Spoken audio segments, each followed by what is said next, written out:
había una santa convocación que mandaba a Dios descansar y cayó precisamente en el día que Cristo fue crucificado.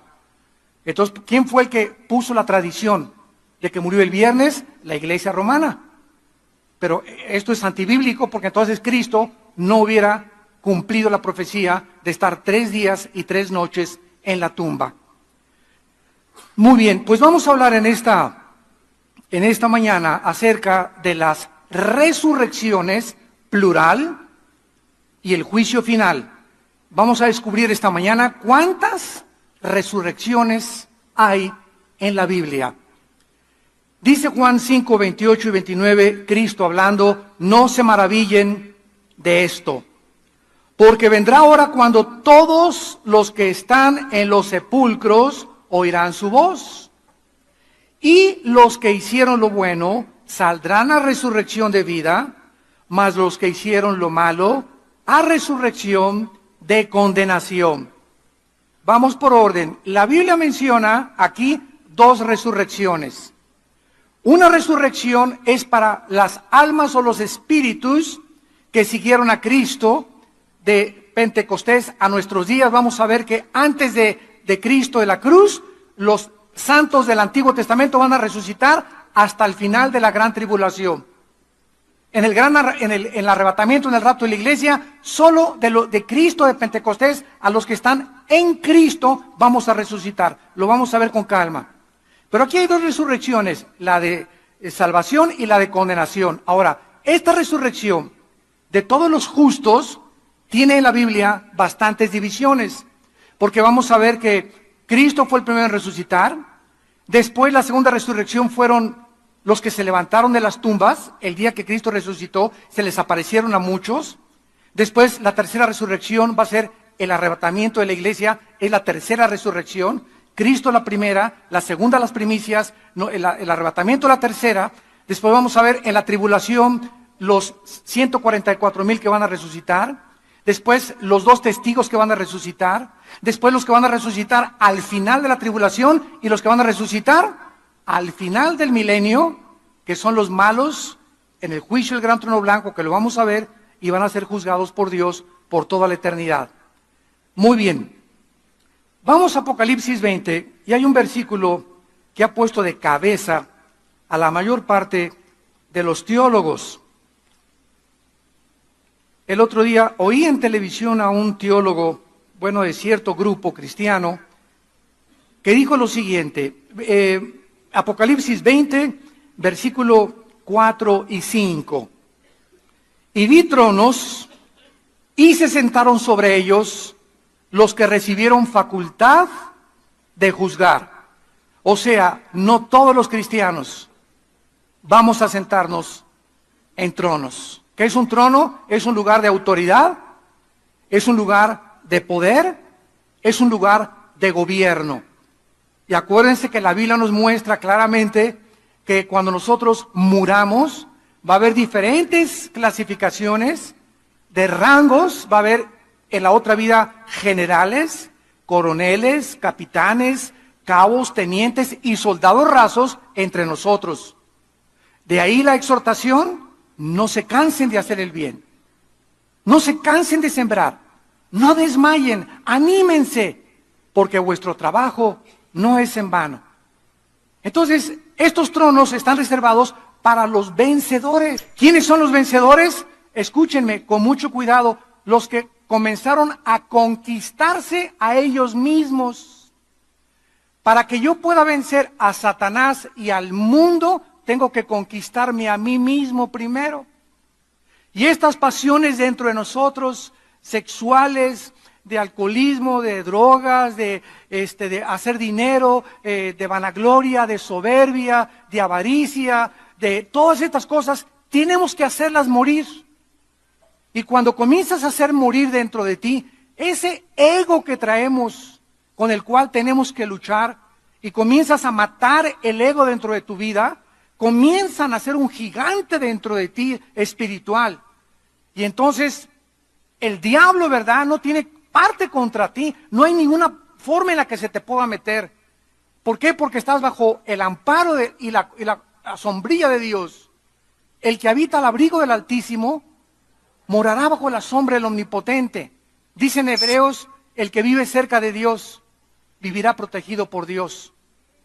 Entonces, cuando nosotros comenzamos a vencernos a nosotros mismos, a vencer la impureza sexual, a vencer la gula, a vencer todos esos pecados, el egoísmo, el vivir para mí, el no importar por la gente, comienza a crecer un gigante espiritual dentro de mi vida. Cristo comienza a manifestar y usar nuestro cuerpo a través de nosotros, y entonces tenemos victoria contra Satanás, y el mundo ya no nos atrae. Ya no nos engaña el mundo con las riquezas y la vanagloria de la vida y el aplauso, etcétera, etcétera, porque esta es la parte más difícil a la que se enfrentan los seres humanos. Vean ustedes el proceso. Dios nos sacó, número uno, nos rescata de la esclavitud. Éramos esclavos del pecado. Nos saca de ahí Dios, nos abre la puerta de la cárcel donde estábamos y nos saca. Número dos, nos lleva al desierto de la prueba. Nuestra fe tiene que ser probada. Tiene que verdaderamente, las pruebas manifiestan si eres o no eres hijo de Dios. Si ahorita se te acaba el negocio, o te abandona la esposa, o te abandona el esposo y te comienzas a hundir, significa que esa fe que tenías no era la fe bíblica. No tenías un cimiento sólido. Estabas parado sobre arena y vinieron las lluvias y los vientos y tu vida se fue al suelo, tu casa se fue al suelo porque no estaba sobre la roca. Entonces nuestra fe tiene que ser probada. Del desierto, una vez que nuestra fe es probada, entramos a la tierra de Canaán. Los judíos no entraron porque su fe no fue la fe que Dios quería que tuvieran. Les dio agua, les dio comida en el desierto, les mandó codornices y seguían murmurando y quejándose, y para qué soy cristiano, y para qué me sacó Dios de esto, y siguieron, y ahí se quedaron muertos en el desierto. Y después entramos a la tierra de Canaán, a la abundancia. Dios nos quiere bendecir, nuestra familia, nuestros hijos. Dios no es enemigo que tengas un buen coche, que tengas una buena casa, que tengas un buen trabajo, pero ahí es en la abundancia cuando comenzamos a subir al éxito. Mi negocio prosperó, ya soy famoso, ya soy cantante, ya yo soy deportista, estoy cotizado. Ahí es cuando el hombre llega a la abundancia, cuando no puede manejar el éxito. Ahí es cuando nos descomponemos arriba. Cuando llegamos a la cumbre nos descomponemos. Y ahí están los artistas. Llegan a ser famosos y ya chiquita, tú no eres tan bonita como la otra. Y se casan 3, 4 veces.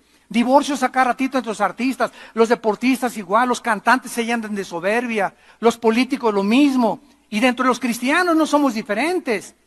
Solamente hemos sido perdonados por los pecados, pero tenemos que luchar ahora y tenemos el poder para que cuando Dios te quiera bendecir con dinero, con prosperidad, tú estés listo para poder manejar esa prosperidad. Porque no es verdad que Dios quiera darle a todo mundo dinero y hacerlos ricos a todos. Dice la Biblia que si Dios le hubiera dado dinero a muchos de ustedes, hubiera sido una maldición para ustedes. Porque si cuando viene el dinero y la bendición de Dios, tú no tienes el carácter para manejar el dinero, desperdicias el dinero en cosas vanas y superfluas. Pero cuando estás manejado por Dios y con la sabiduría de Dios y con la fortaleza de Dios, y Dios bendice porque nos quiere bendecir, ese dinero lo vas a usar para propagar el Evangelio de Cristo. Lo vas a usar para el reino de Dios. Y Dios no te va a quitar que vivas con $500,000 mientras le entregues otro $500,000 a la obra de Dios. Dios no te va a quitar si ganas 2 millones de pesos. No, Dios solamente te pide 15, 20, 30% de lo que está en tu corazón. ¿Para qué? Para que no te hagas avaro ni pongas el dinero como un ídolo. Entonces, mientras eso no sean ídolos, Dios nos sigue bendiciendo. Y por eso muchos de ustedes, amados santos de Dios, se quejan. Ay, ya viste ese hermano, se compró un carro nuevo. Y ya viste la hermana, hasta de China poblana anda vestida. Y ya viste, hermano, la casa tan bonita que tiene. Y tal vez esas personas son personas que son generosas con Dios. Y por eso Dios las está bendiciendo. ¿Quiénes son los que quejan? Los que nunca dan. ¿Quiénes son los que se quejan? Los que nunca dan nada a la obra de Dios. Entonces, es importante que entendamos esto. La abundancia es peligrosa cuando no tenemos el carácter para manejar lo que Dios nos da. Entonces, estos tronos de Apocalipsis 24 son cristianos que fueron vencedores, vencieron sus pasiones. Dichoso el varón, dice Santiago, que vence la tentación, vencieron el mundo, vencieron a Satanás, merecen reinar, gobernar por toda la eternidad con Cristo. Y vi las almas, dice, de los decapitados. El anticristo usará la guillotina. Esta palabra decapitados es la palabra hebrea pelequizo, que significa cortar la cabeza. Lo mismo que se usó en la Revolución Francesa con Robespierre, el anticristo va a usar la guillotina, les va a cortar la cabeza. Una vez me preguntaron, oiga, ¿qué forma va a usar el anticristo para matar a los que no reciban la marca del 666? ¿Los va a ahorcar? ¿Fusilar? ¿Les va a inyectar una inyección letal? No, la Biblia dice, les va a cortar la cabeza. La guillotina se va a volver a poner de moda. Y actualmente estamos viendo ya que muchos grupos están usando, ¿verdad?, la guillotina, o sea, el hacha o lo que sea, y por todos lados estamos viendo ya descabezados, ¿verdad?, por todos lados. Ya gente descabezada, ya los criminales están quitando de la cabeza a muchas personas. Entonces, las personas que se nieguen a recibir la marca van a ser decapitados por causa del testimonio de Jesús. Los que no habían adorado a la bestia ni su imagen y no recibieron la marca en su frente ni en sus manos, y vivieron y reinaron con Cristo 1000 años. Pero lo que nos atañe es el versículo 6, 5 y 6. Pero los otros muertos, ¿cuáles otros muertos? Los otros muertos no volvieron a vivir, o sea, no resucitaron hasta que se cumplieron 1000 años. Aquí vemos que hay una resurrección después del milenio, ¿correcto? Vamos bien. Esta es la primera resurrección y aquí es donde muchos teólogos se han enfrentado, diciendo que el rapto va a ser al final del milenio. Que porque aquí está diciendo que esta es la primera resurrección, porque estos muertos van a resucitar después del milenio. Entonces, esto es una muy mala exégesis, o sea, una forma de interpretar la palabra de Dios. Porque si es así, entonces la resurrección de Cristo, ¿dónde la ponemos? ¿En tercero, en cuarto, en segundo o en quinto lugar? Vayamos a 1 Corintios 15. Qué importante es trazar bien la palabra de verdad. Dice 1 Corintios 15, versículo 22 y 23. Y es el mismo apóstol Pablo el que nos dice el orden, la cronología de la resurrección. Porque así como en Adán todos mueren, también en Cristo todos serán vivificados. Pero cada uno, o sea, cada resurrección, en su debido orden, porque Dios es un Dios de orden. Hay un orden para las resurrecciones. Cristo, ¿qué lugar ocupa? Muy bien, Cristo ocupa el primer lugar. Cristo fue la primera persona en toda la historia, desde Adán y Eva, en haber resucitado para no volver a vivir, para no volver a morir, perdón. Antes de Cristo hubo resurrecciones en el Antiguo Testamento. Eliseo resucitó personas. Cristo resucitó a Lázaro, ¿no es verdad? Pero volvió a morir. Cristo es la primera persona que resucita sin volver a morir. Para siempre, Él es la primera resurrección. Número 2, ¿quién le sigue? Las primicias, como lo vamos a ver. O sea, esto era el resultado de la fiesta de los primeros frutos, las primicias de Levítico capítulo 23. Cuando llegaban las personas y ofrecían un manojo, tenían que entregar las primicias al sacerdote.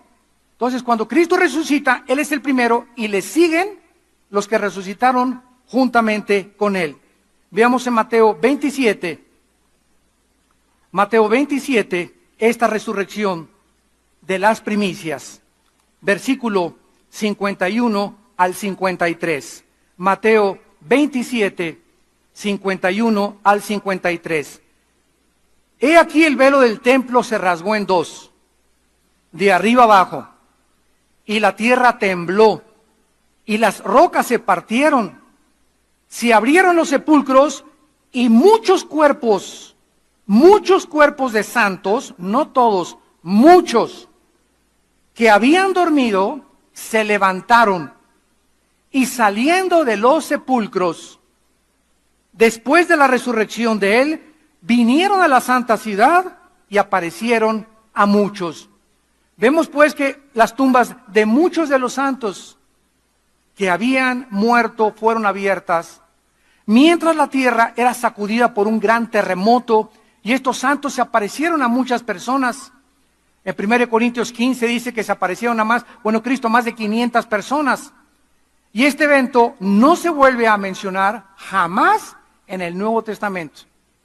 La resurrección de las primicias después de Cristo, pero es el cumplimiento de la tipología de la fiesta de los primeros frutos que encontramos en Levítico 23, del 9 al 14. Después lo leemos. Muy bien, vamos ahora a la tercera resurrección. Primera de Tesalonicenses, capítulo 4. Ya llevamos 2 resurrecciones, la de Cristo y la de los santos o los primeros frutos. Ahora dice Primera de Tesalonicenses 4, que es la próxima que sigue, la de nosotros. Adiós mundo cruel, ya nunca te veré. Versículo 14, si creemos que Jesús resucitó y murió, fíjense, si creemos, porque si no crees, no tienes esperanza. Si creemos que Cristo murió y resucitó, también traerá Dios con él a los que durmieron en él. Esto significa que la enseñanza de la secta de los famosos testigos de Jehová está equivocada, porque ellos enseñan que después de la muerte estamos en un estado de inconsciencia, porque se usa la palabra dormido. Pero ¿por qué se usa la palabra dormido? Por lo siguiente: cuando yo me duermo y tú te duermes en la noche, nuestro cuerpo descansa y se desconecta del consciente, pero seguimos vivos físicamente. Nuestro cerebro está funcionando y está funcionando nuestro subconsciente, y por eso se usa la palabra dormidos, porque el cuerpo está sin funcionar físicamente, sin ninguna actividad, por eso se llama dormidos, pero el espíritu y el alma están en la presencia de Dios. Si estuviéramos dormidos, entonces Cristo no podría traer con ellos a los que murieron, o sea, a los que durmieron. Esto implica que los muertos ya están con Jesús, no están en el cementerio en el momento que nosotros morimos.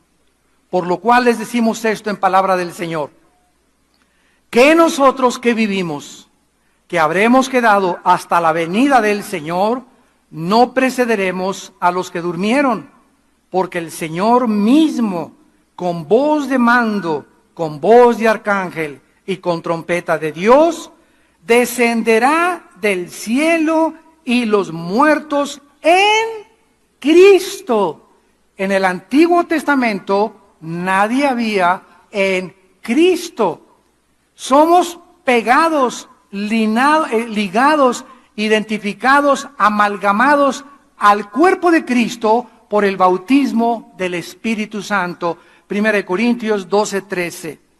¿Qué es el bautismo del Espíritu Santo? La operación mediante la cual el Espíritu Santo nos coloca, nos hace parte del cuerpo de Cristo. El bautismo del Espíritu Santo se lleva a cabo en el momento de la salvación. Yo he ido a muchos lugares donde nos han dicho: ¿quién quiere recibir el bautismo del Espíritu Santo? ¿Verdad? En ninguna parte del Nuevo Testamento se nos invita a que recibamos el bautismo del Espíritu Santo.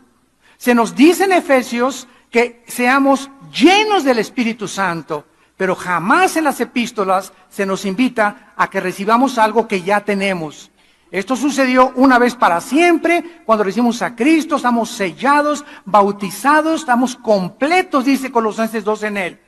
No, los cristianos no estamos divididos entre los que tienen el bautismo del Espíritu Santo y los que no tienen el bautismo del Espíritu Santo. Si no tienes el bautismo del Espíritu Santo, no eres cristiano. Tan sencillo como eso. Porque lo que nos hace ser cristianos es estar en el cuerpo de Cristo.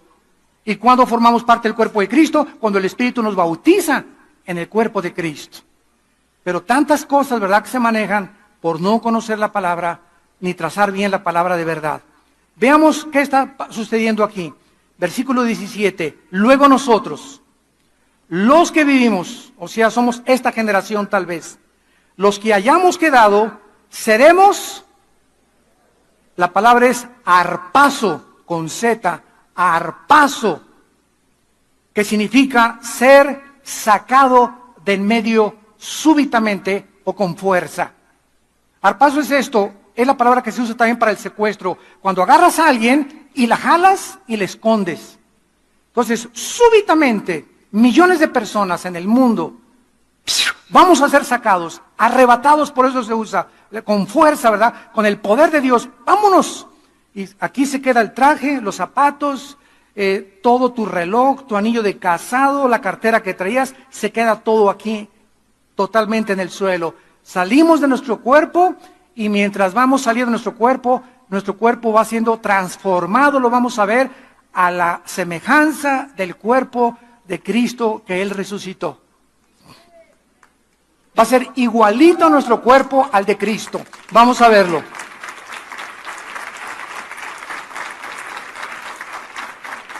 El arrebatamiento, Cristo desciende sin tocar la tierra, porque esto es importante también. La diferencia entre el arrebatamiento y la segunda venida de Cristo. Muchos enseñan que la segunda venida es el arrebatamiento y también la segunda venida. Y hay un intermedio de 7 años que se llama la gran tribulación entre el arrebatamiento y la segunda venida de Cristo. ¿Por qué? Porque cuando venga Cristo por nosotros no toca la tierra. Dice la Biblia que el Señor estará en el aire para recibir al Señor en las nubes, en el aire. Él no pone los pies cuando venga por nosotros. Hasta la segunda venida, Zacarías capítulo 14, se para en el monte de los olivos, pero viene con nosotros, ya con cuerpos resucitados para establecer su reino y vencer al anticristo. Pero en el arrebatamiento, Cristo viene por nosotros. ¿Y por qué hay una diferencia entre el arrebatamiento y la segunda venida? Escuchen, no hay ninguna señal para el arrebatamiento. Se llama inminencia. Y para la segunda venida hay muchas señales. El sol se oscurecerá, la luna se pondrá como sangre, verán la señal del Hijo de Dios. Y si nosotros no somos arrebatados antes de la tribulación y conocemos al anticristo, solamente tenemos que comenzar a contar 3 años y medio para que venga Cristo. Entonces ya no viene como ladrón en la noche. Simples verdades, ¿verdad? Y Cristo dice, vendré como ladrón en la noche. ¿A quiénes? A los cristianos. Cuando menos nos demos cuenta, por eso dice, vigilen y estén listos. Porque como ladrón en la noche puedo venir como las vírgenes, que vino el esposo y 5 no tenían aceite en sus lámparas. Entonces, en la segunda venida no viene como ladrón en la noche. No viene intempestivamente. Va a haber señales en el cielo, en la luna, y va a aparecer Cristo en las nubes. Pero en el arrebatamiento no hay señales. Viene como ladrón en la noche, a la hora que no sabemos. En la segunda venida, los que vivan en la tribulación van a saber, después de que el anticristo viole el tratado, que van a pasar 3 años y medio para la venida de Jesucristo. Si fuera así, entonces sabríamos cuándo venía Cristo y ya no tendríamos que vigilar porque sabríamos cuándo viene. Sencillo, mi querido Watson. Así le decía Sherlock Holmes, famoso detective, a su discípulo.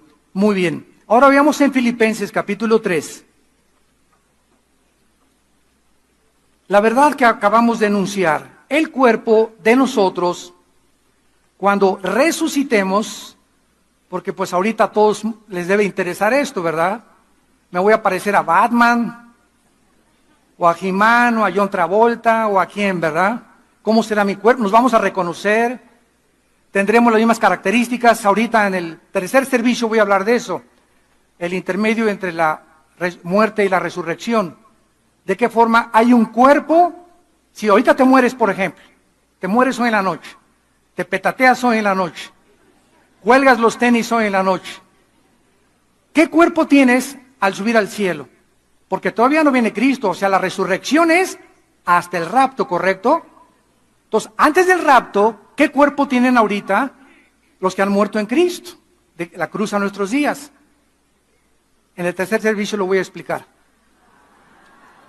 Vamos a ver ahorita el cuerpo que nos atañe ahorita. Dice en Filipenses 3, 20 y 21. Nuestra ciudadanía, Filipenses 3, 20 y 21, está en los cielos. De donde también esperamos, estamos esperándolo, al Salvador, al Señor Jesucristo, el cual transformará. Metas schematizo en el griego, metas schematizo, que significa cambiar de forma. Cuando Cristo fue enterrado y a los 3 días resucita, ¿a quién se parecía? Me los voy a ver de la A a la Z. ¿A quién se parecía Cristo cuando resucitó? Él era. Tenía la misma cara, la misma estatura, ¿correcto? Pero su cuerpo había sido transformado. Las características moleculares y celulares del cuerpo de Cristo resucitado ya no estaban bajo las leyes físicas, la ley de la gravedad, la ley de las matemáticas, la ley de la electricidad, la ley del electromagnetismo, de Kepler, de Newton, de todos estos grandes físicos que descubrieron estas leyes, de Galileo, de la primera y la segunda ley de termodinámica. Cristo no estaba sujeto ya a ninguna de las leyes que rigen el universo actualmente y que nos rigen a nosotros. Gracias a estas leyes, los científicos pueden predecir cuándo va a ser un eclipse, cómo puede el cohete que salga de Cabo Cañaveral llegar a la Luna, si la Tierra está dando de vueltas, cómo dispararlo para que llegue exactamente. Todo esto lo calculan por las leyes que existen físicas del universo, las cuales Dios estableció. Entonces, cuando resucitemos, ya no vamos a ser afectados por estas leyes, porque van a haber leyes diferentes. Cristo no, porque resucitó hace 2000 años, cuando estas leyes existían. Por eso Él pudo volar. Lo vamos a ver que ascendió. La gravedad no afectó su cuerpo y nuestro cuerpo va a ser igual al de Él. Lo dice aquí. Muy bien. Nuestro cuerpo va a ser transformado, cambiado de forma, pero vamos a ser los mismos, pero guapos. Y bonitas las muchachas. O sea, si naciste con orejas de papalote, ¿verdad? Vas a tener ya orejas, si naciste con una nariz, o sea, pero nos vamos a hacer nosotros, pero ya bien hechos. Todos hemos nacido, ¿verdad?, defectuosos. Todos tenemos algo. Alguien quiere ser más alto, más bajo, etcétera, etcétera, menos grasa aquí.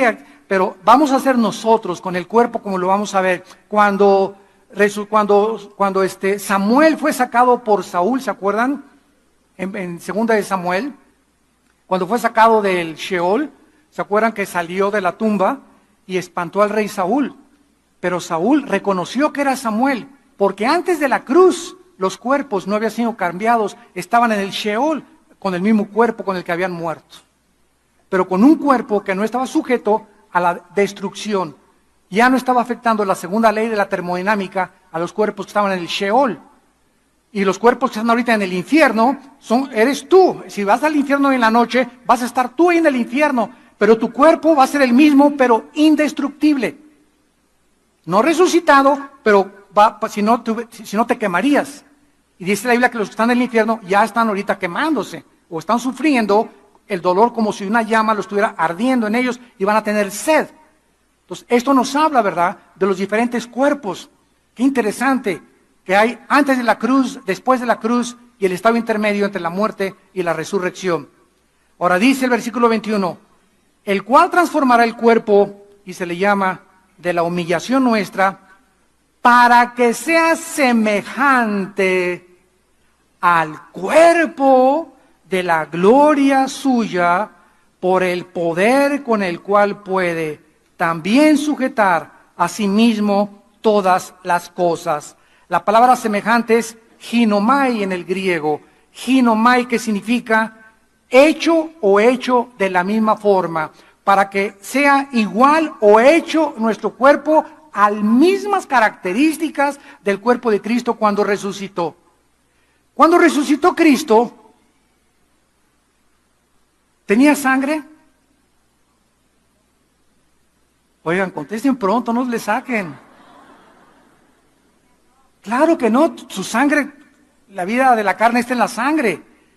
Su sangre fue completamente, cuando le atravesaron la lanza, dice Juan, vi una gota de agua mezclada con sangre. Los cardiólogos de la época moderna dicen que cuando la gota se mezcla de sangre con el agua es por muerte de rotura del pericardio.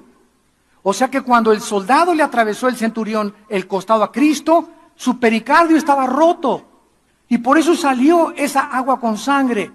Y eso nos explica de qué murió Cristo. ¿De qué murió Cristo? Pregunta de los 64,000 pesos. No murió desangrado porque murió antes. No murió de asfixia, que regularmente morían los crucificados. La laringe, ¿verdad? y la faringe eran presionadas por el cuerpo, o morían crucificados y les rompían los huesos para que se colgara el cuerpo y se asfixiaran los condenados o las víctimas a la crucifixión. Pero a Cristo no le rompieron las piernas. Y Cristo duró de las 12 del día, que lo crucificaron, a las 3 de la tarde en la cruz. Y a las 3 en punto murió. Y la Biblia nos muestra en el Salmo 22 que su corazón se le deshizo como la cera. Cristo murió de dolor. Fue tan grande el dolor cuando nuestros pecados, tus pecados y mis pecados, fueron puestos sobre su cuerpo en el santo y hecho más sublime que los cielos, que no soportó Cristo el dolor moral. O sea, Cristo muere y se le rompe el corazón del dolor por nosotros. Nuestros pecados le quitan la vida al Hijo de Dios. Los judíos y los romanos eran instrumentos, pero fue el pecado lo que hizo que Cristo muriera en nuestro lugar. Entonces Cristo cuando nace ya no tenía sangre. Número 2, ¿comió barbacoa o tacos al pastor? ¿Qué comió Cristo cuando resucitó? Miel y pescado. Dándonos a entender, qué interesante que han descubierto que la miel es la única sustancia que no se puede contaminar. No hay nada a la miel, ni bacteria, ni microbio que se le pueda meter a la miel. Es una sustancia tan preciosa, tiene tantos antioxidantes y tantas minerales y vitaminas, la miel de abeja pura, del panal de la abeja, ¿verdad? Que por eso, en lugar de echarle azúcar a tu café, ponle miel y vas a durar mucho tiempo. Entonces Cristo come miel y come pescado, porque el pescado es el alimento. Ahora han descubierto el famoso omega 3, omega 2, omega 5, que las personas que toman 2 chochos de omega 3 tienen 60% de menos de probabilidades de morir de un ataque cardíaco. El omega 3. Vea, vete a Walmart a comprar omega 3. No tenía sangre, no vamos a tener sangre nosotros. ¿Vamos a comer? Vamos a comer. Y la Biblia lo dice en Isaías 65, que vamos a comer en el milenio puras frutas y legumbres. Número 3, Cristo se aparece a los discípulos cuando estaban en un cuarto cerrado y atraviesa la pared. La composición molecular y atómica del cuerpo de Cristo era diferente a la de nosotros. Ahorita yo agarro la mano y le hago así a este púlpito y me la lastimo, porque los átomos de los que está formado este púlpito están mucho más cerrados que los átomos de mi mano, y por eso me encuentro con algo sólido. El cuerpo de Cristo atravesó la pared. Nuestros cuerpos ya no van a tener ninguna cosa que nos detenga materialmente hablando. Vamos a tener un cuerpo, ¿verdad?, que vamos a poder atravesar las paredes. Y número 4 y último, cuando Cristo asciende a los cielos, Cristo sale volando hacia arriba y los discípulos se quedan hechos uno del 6 en adelante, y los ángeles les dicen, este que ven que se va, así vendrá con ese cuerpo muy pronto otra vez a este mundo. Gloria a Dios.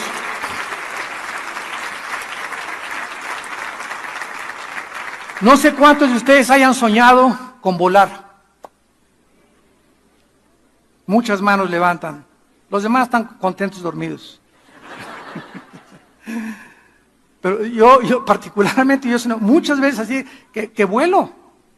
Y como que yo puedo dirigir así el vuelo y regreso. Y me hago así, comienzo a volar. Ya hace mucho que no sueño, pero tuve mucho tiempo que soñé que volaba. Bueno, nuestra cuarta característica va a ser que vamos a volar. Ahorita, si quisiéramos ir a la orilla de nuestra Vía Láctea, nos tomarían millones de años yendo a la velocidad de la luz, 300,000 kilómetros por segundo. Y cuando Einstein descubrió la fórmula E igual a mc al cuadrado, que la energía es igual a la masa, o la masa es igual a la energía, dando la teoría famosa de la relatividad, Einstein estaba explicando y postulando que es imposible la conquista del espacio. Nunca vamos a llegar más allá de Marte por el tiempo y la velocidad. Entonces, no tenemos ni idea de lo que estamos hablando con la guerra de las galaxias y que vamos a conquistar las galaxias, ¿verdad? Son puras marihuanadas. Vamos a la cuarta resurrección, Apocalipsis capítulo 11. ¿Y tú que te quieres quedar en este mundo? ¿Qué es lo que Cristo vino a hacer, amados santos de Dios? Nos vino a quitar el temor de la muerte. ¿Qué vino Cristo a hacer? A quitarnos el temor de morir.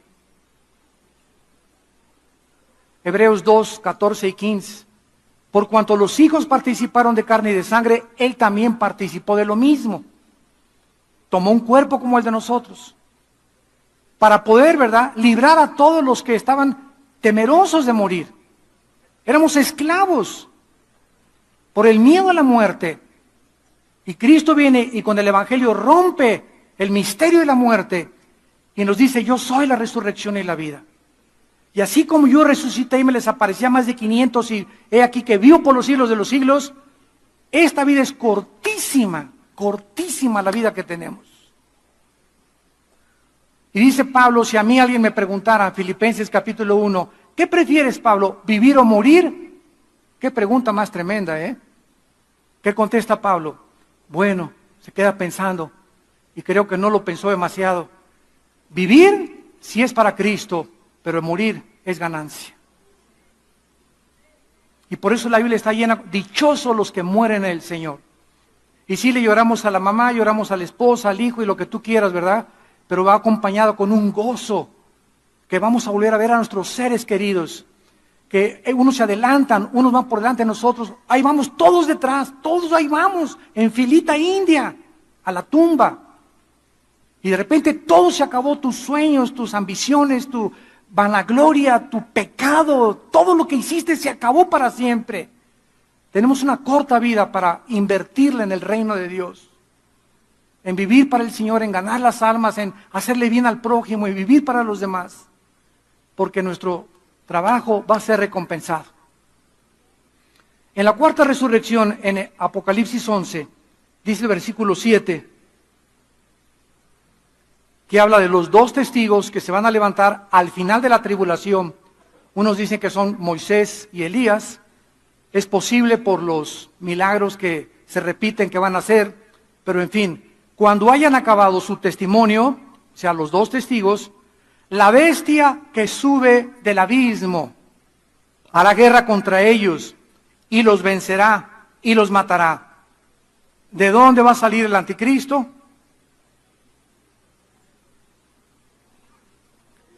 El abismo es la habitación actualmente de los demonios. Los ángeles tienen otra habitación, según de Pedro capítulo 2, que se llama el Tartarus, que se tradujo infierno. Hay infierno, abismo y Tartarus. Aquí en este planeta, en el centro de la Tierra, hay 3 compartimentos. Ahí están las prisiones de Dios ahorita, en este planeta. En un lado están en el infierno. En el infierno están todos los espíritus humanos. En el infierno no hay demonios ahorita. Son puros seres humanos que están esperando desde Adán hasta nuestros días ser sacados para el juicio final en el infierno. En el abismo es la prisión de los demonios. Cuando Cristo comenzó a sacar demonios, ¿se acuerdan que le dijeron los demonios a Cristo? No nos mandes al abismo. Y se metieron a unos puercos y mataron a los puercos. Y el Tartarus o las prisiones de obscuridad, que es lo mismo, es donde están los ángeles que quisieron pervertir la genética en Génesis capítulo 6, produciendo gigantes de 4 o 5 metros con 12 dedos en las manos y 12 dedos en los pies. Entonces, la Biblia nos muestra que el anticristo es un principado satánico que ocupó algún líder en el pasado. Muchos dicen que fue Nerón, otros que fue Antíoco Epífanes, otros dicen, ahorita la mayor parte de los teólogos creen, que el espíritu de Alejandro el Magno, Alejandro el Magno es un personaje, como ustedes no se imaginan en la historia. A los 21 años Alejandro comenzó a conquistar el mundo, a los 21 años. ¿Quién le dio esa sabiduría, aunque fue entrenado por Filipos y por todos los griegos que tenía? ¿Quién le dio la sabiduría para formar las falanges famosas griegas? Pelearon contra los persas, con la película del 33, o cómo se llama el 33, ¿no? Que pelean los espartanos, que era un grupo especial que desde chiquitos los trataban de enfrentar con lobos y con todo, para crearles un carácter en contra de la muerte y del miedo, y vencieron casi a más de 15,000 persas en la famosa guerra de las Termópilas. Entonces, los griegos tenían un conocimiento impresionante que Alejandro conquistó en casi 12 años, toda Europa del sur, toda África del norte y casi todo el Medio Oriente.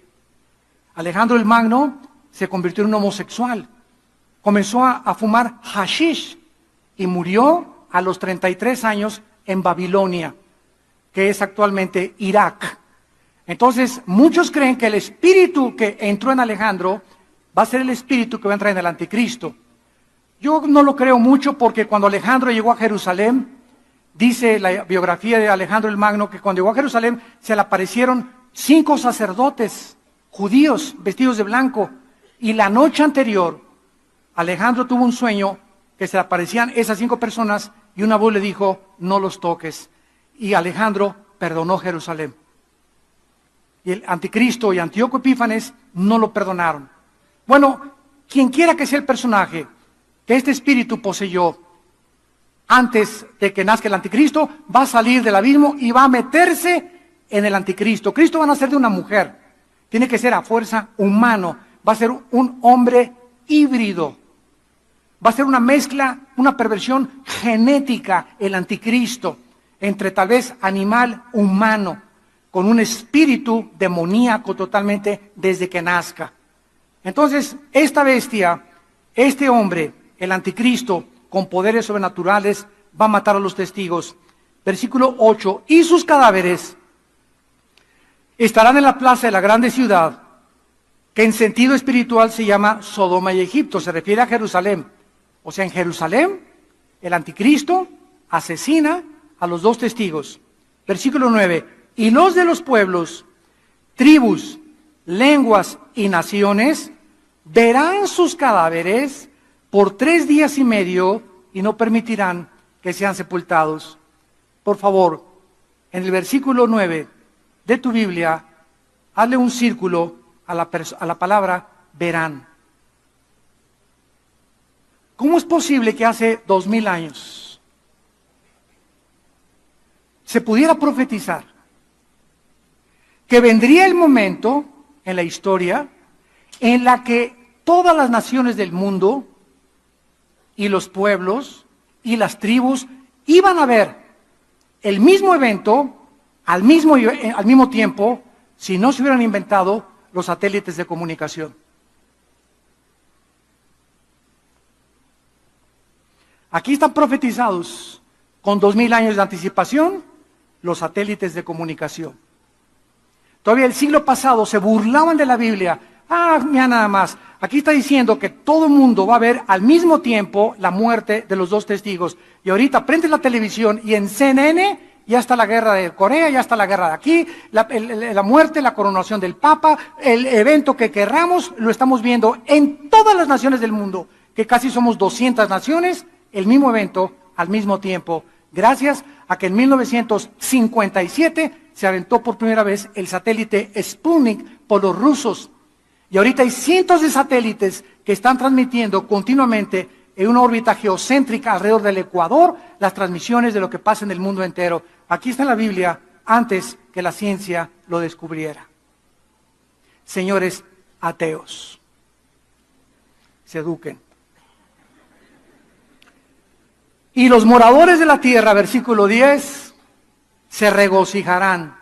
Todos estarán, imagínense nada más la insensibilidad a la que el mundo se está dirigiendo, a la deshumanización del ser humano, donde cada vez tenemos menos sentimientos los unos por los otros, donde cada vez el ser humano ve al ser humano como un objeto a quien usar y no a quien bendecir, a quien explotar y no a quien ayudar.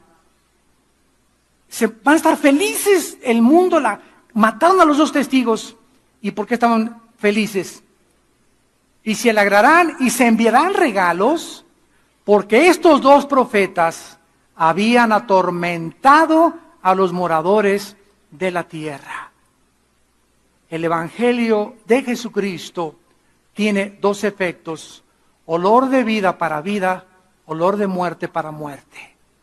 Hay gente que yo le he hablado de Cristo y me dicen, el otro día cenamos con mi mamá que cumplió 87 años, por cierto, en su cumpleaños pasado, ahí en Cuernavaca le hicimos una fiesta y fue una señora bien famosa, pero bien famosa, me reservo su nombre, y comencé a testificarle en la mesa, se sentó con nosotros y con su esposo, con mi mamá, y cuando le comencé a testificar, inmediatamente, no me hable de la Biblia, así. No me hables de estas cosas. Yo tengo mis creencias y yo tengo mi filosofía oriental y yo no quiero que me hable de esas cosas. Se terminó la conversación, muchacho. ¿Está bien? Con permiso, discúlpenme. Pero nos damos cuenta que hay gente que le hablas y se enojan. Se sienten atormentados. O comienza a hablar de Jesús y ya vas a comenzar con estas cosas, mejor me voy. Oye, pero estoy hablando de Jesús, no, mejor háblame ¿quieren que mejor les hables de Hitler y para que bailen el jarabe tapatío? Increíble, pero cierto. Bueno, esto va a suceder. Y versículo 11, y entonces a los 3 días entra en ellos el Espíritu de vida, enviado por Dios, y se levantan sobre sus pies, y cayó gran temor sobre los que lo vieron. Esta es la 4ª resurrección. La de los 2 testigos. La 5ª resurrección, Apocalipsis capítulo 7. La 5ª resurrección, Apocalipsis capítulo 7. Los 144,000 sellados por Dios. Dice el versículo 9. Después de esto miré una gran multitud, la cual nadie podía contar, de todas las naciones, tribus y pueblos, lenguas delante del Cordero, vestidos de ropas blancas, con palmas en las manos, clamaban a gran voz diciendo, la salvación pertenece a nuestro Señor que está sentado en el trono. Versículo 13, entonces uno de los ancianos habló diciéndome, estos que están vestidos de ropas blancas, ¿quiénes son y de dónde han venido? Yo le dije, Señor, tú lo sabes. Y él me dijo, estos son los que han salido de la gran tribulación y han lavado sus ropas y las han emblanquecido con la sangre del Cordero. Los 144,000, con una grande multitud, tal vez de personas que ellos ganaron para Cristo, resucitarán en esta 5ª resurrección. Esto no es el rapto, ¿verdad? Este evento tendrá lugar después del arrebatamiento de la iglesia. Entonces, la primera resurrección que vimos en Apocalipsis 24 y 5 no puede ser la primera después del milenio, porque la primera fue Jesucristo. Y si comenzamos el orden cronológico de las resurrecciones, nos damos cuenta en qué orden van a ir apareciendo cada una de ellas. La sexta resurrección en Daniel capítulo 12. La 6ª resurrección, Daniel capítulo 12. Dice así la palabra de Dios. Entonces, versículo 2, muchos de los que duermen en el polvo de la tierra serán despertados, unos para vida eterna y otros para vergüenza y confusión perpetua. Los entendidos resplandecerán como el resplandor del firmamento, y los que enseñan la justicia a la multitud como las estrellas a perpetua eternidad. La expresión en Cristo, recordamos, es para los santos de Pentecostés al arrebatamiento. Los santos del Antiguo Testamento no es atribuido a la resurrección de la iglesia. Van a ser dos resurrecciones totalmente diferentes. Y terminamos en Apocalipsis capítulo 20, versículo del 11 al 15, donde vemos la última resurrección, la resurrección de todos ustedes que nos oyen y a través de la televisión, que has querido vivir a tu manera, porque te gustó la canción de Frank Sinatra. Una vez me preguntaron, ¿ya sabe usted cuál es la canción que van a cantar en el infierno? A mi manera. Porque todos los que están en el infierno vivieron a su manera. No, a mí no me enseñes, no quiero los 10 mandamientos de Dios, no quiero hablar de Cristo. Y muy bien, pues vas a pasar la eternidad cantando a mi manera. Porque a tu manera quisiste vivir. Porque el que quiera salvar su vida la va a perder. Pero el que la pierda por causa de mí, la va a salvar. Y tienes esta vida, únicamente esta vida, persona que me escuchas, y a través de la televisión, para que tú escojas y determines dónde quieres pasar la eternidad. Dice Apocalipsis 20, versículo 11. Vi un gran trono blanco, y al que estaba sentado en él, de delante del cual huyeron la tierra y el cielo, y ningún lugar se encontró para ellos. O sea, todos los que no han resucitado, desde Adán hasta acabar el milenio, van a seguir ahí en el centro de la tierra y van a resucitar hasta después de los 1000 años, que es la última resurrección, que es la de los malos. Y enfrente de ellos, cuando estén enfrente de Dios, en el trono blanco, este trono no se nos dice dónde va a estar, pero vemos que van a ver cómo la tierra va a desaparecer. Y ahí van a ver que donde tenían puestos sus objetivos, sus esperanzas, donde habían invertido su dinero, en este planeta que está a punto de ser desintegrado, ¿verdad? En el basurero que estamos viviendo ya, que hemos hecho nosotros con el pecado, ahí van a ver que ese planeta que creían que habían puesto esperanza, va a desaparecer para siempre. Con todas sus esperanzas y los sueños que tenían, va a desaparecer para siempre. Enfrente de ellos. Y vi a los muertos, versículo 2, grandes y pequeños de pie ante Dios. Y los libros fueron abiertos, y otro libro fue abierto, el cual es el libro de la vida. Y fueron juzgados los muertos por las cosas que estaban escritas en los libros según sus obras. Noten ustedes que todos los muertos que han resucitado en este juicio, sin excepción, ninguno está hincado. Todos de pie. Se acabó el tiempo de, perdóname Señor. No, aquí ya no hay gracia, aquí ya no hay misericordia, ya tuviste tu oportunidad. Yo no voy a mandar a nadie al lago de fuego, dice Dios. Tú escogiste ir a donde vas a ir cuando tú estabas vivo. Por eso ninguna persona que esté condenada eternamente, Dios no manda al infierno a nadie. Como una señora me dijo una vez, ¿verdad que Dios es bueno y no va a mandar a nadie al infierno? Le dije, amén, amén, ellos se van solitos. De tal manera amó Dios al mundo que Dios dio a su Hijo unigénito, para que cualquiera de ustedes que en Él crea no se pierda, mas tenga la vida eterna. Él que no conoció pecado, por nosotros se hizo pecado, para que nosotros fuésemos hechos la justicia de Dios en Él. Mas Dios muestra su amor para con nosotros en que siendo pecadores, Él muere en nuestro lugar en la cruz. Llega el momento, persona y pecador que me escuchas, donde se acabó la oportunidad. No creas que te puedes arrepentir mañana o la semana que entra. Si oyes su voz, hoy es el día que Dios te está hablando. Hoy abandona tus pecados y entrégale tu vida a Jesucristo. Y ahí estamos los muertos de pie ante Dios y se abrieron los libros y fueron juzgados de acuerdo a lo que estaba escrito. Escuchen, la salvación no es por obras, pero el juicio final será por las obras que tú hiciste. Dios no nos toma en cuenta las obras que hayamos hecho para salvarnos. Y si tus obras fueron como el carbón y tus pecados abortaste 10 veces, asesinaste 50 veces, dime lo peor que has hecho, en la sangre y en la cruz hay perdón. En la cruz hay perdón. Pero cuando tú te mueras, las obras malas que hiciste, tus pensamientos y todo serán contados para tu condenación eterna. Y el mar entregó los muertos que había en él, todos los que se ahogaron en el Titanic, todos los que se han ahogado ahogados o que se los comieron los tiburones, todos los muertos que están en el mar van a resucitar. Todos los que están en la tumba, la muerte y el Hades, van a resucitar. Y fueron juzgados según sus obras. Y la muerte y el infierno, o el Hades, fueron lanzados al lago de fuego. Esta es la muerte segunda.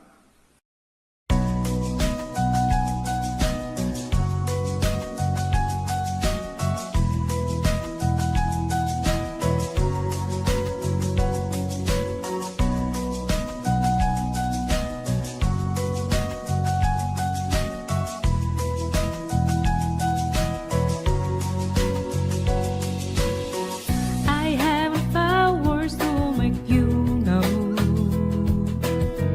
how much I love you. My love for you is genuine. You have a special place in my heart. No one can take that place. I love everything